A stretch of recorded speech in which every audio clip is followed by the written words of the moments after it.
The ego is the system that runs your sense of self. It is made out of thought patterns, emotions, and behavior loops, and the stories that try to hold it all together. Left unchecked, it creates endless existential searching, chronic disconnection, and the persistent sense that something is wrong. The goal of my videos is clarity, to see your identity and its contradictions for what they are, named precisely, to finally understand what it is that we're all running away from. People are very good at decaying in their own wisdom. When I had my meaning crisis and I was trying to find out the meaning of my life, I was very good at looking at all the knowledge that I've acquired about how the universe works as a good reason to not do nothing at all. Because I was so wise and intelligent that I could see that ultimately everything is meaningless and therefore there's nothing that I should do. There's no grand purpose and I can just chill. What I was really doing though is I was in denial about what I really wanted. And I rejected the fact that I wanted things. I thought that desire is basically the issue or like a mistake. So if I dampen down my desires and don't try to chase meaningful things, well, then I'm going to just be happy and detached. Now, there's a part of this that is wise and a part of it that is absolutely toxic and very insincere too. Because if you are living your life in a way that makes you believe you can detach yourself from life, what you're actually doing is you are destroying your own vitality. You are a human being that has come to this place. You're a human being that has come to this place in order to experience life and experience beauty and experience everything that is possible to experience in this space. And instead of taking full responsibility for it and full ownership of all the possibilities, you are scared and then you push back because there's a lot to deal with. And from there, you then detach but lose the vitality component, the part that makes you happy to be alive, the part that reminds you of when you were a child and everything came very natural to you. And this part still exists in every one of us. And a lot of what we're doing is being in denial about not being able to access this. Of course, we are not as naive anymore as we were when we were children, but there's still this very beauty for the simplest thing that you can experience. And if you have this locked on always, then there's never a dull moment in your life because the mundane and the spiritual or cosmical just become one.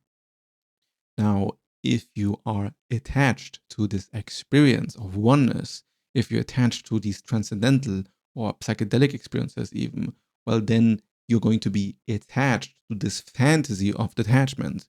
You're going to believe that if you are in a state of being high, that somehow this is what detachment is like, because in this state you are invulnerable. But as long as you are seeking a state in the first place, you are actually extremely attached. If you notice that you need a certain space to be in order to be happy or content, then there's where the attachment lies. And the real detachment is not needing to be in a particular state in order to be alive, which by definition, you are always alive. It's not possible to be you, how you are, and be dead, because then it wouldn't be you anymore. So the real intelligence is being able to detach from this neediness that needs life to be in a certain way, because then you can be detached about becoming a famous superstar and trying to do your best to become a famous superstar. It is not that the detachment makes it so that you cannot follow the action. It's actually that the detachment makes the action possible, or at least it makes the action way easier. Because now there isn't this personal narrative that is trying to be avoided, but everything flows very naturally because you're just doing what you want to do. You're not scared of what other people think. You're not scared of what you yourself think. You're not scared if it is going to work or if it is going to fail. You just know what you want and move towards it. If you can enjoy the process, you have just won the lottery.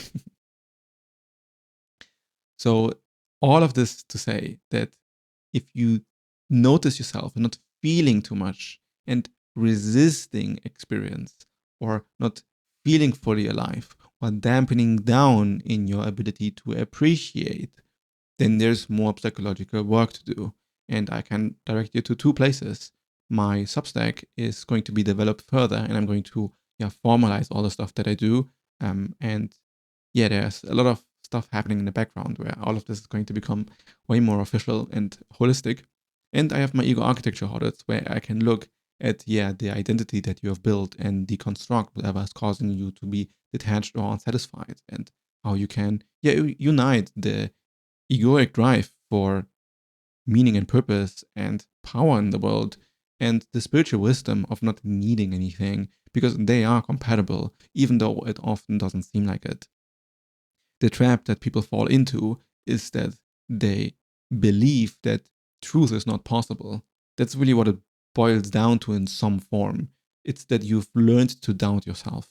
You doubt your own truth, you doubt your own wisdom, you doubt what you want, you doubt what is the truth.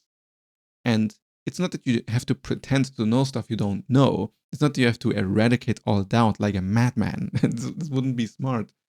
But to notice that if you have doubt as your default answer to everything, then you're never going to know anything.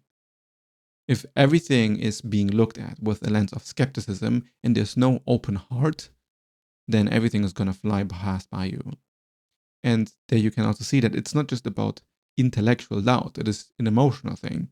It is not knowing if you can actually do what you want to do. And the answer is, in most cases, yes. And the fun is in figuring that out.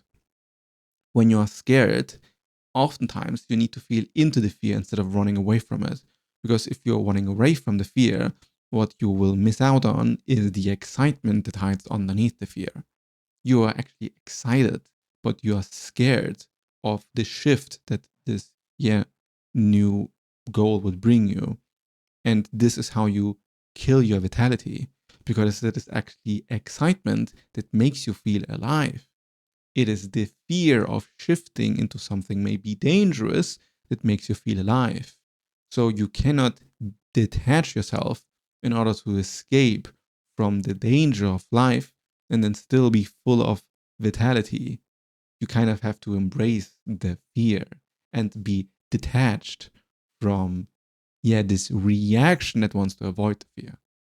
The real detachment is in not needing the avoidance mechanism in order to be yourself. The immaculate design of this is that you can have your cake and eat it too.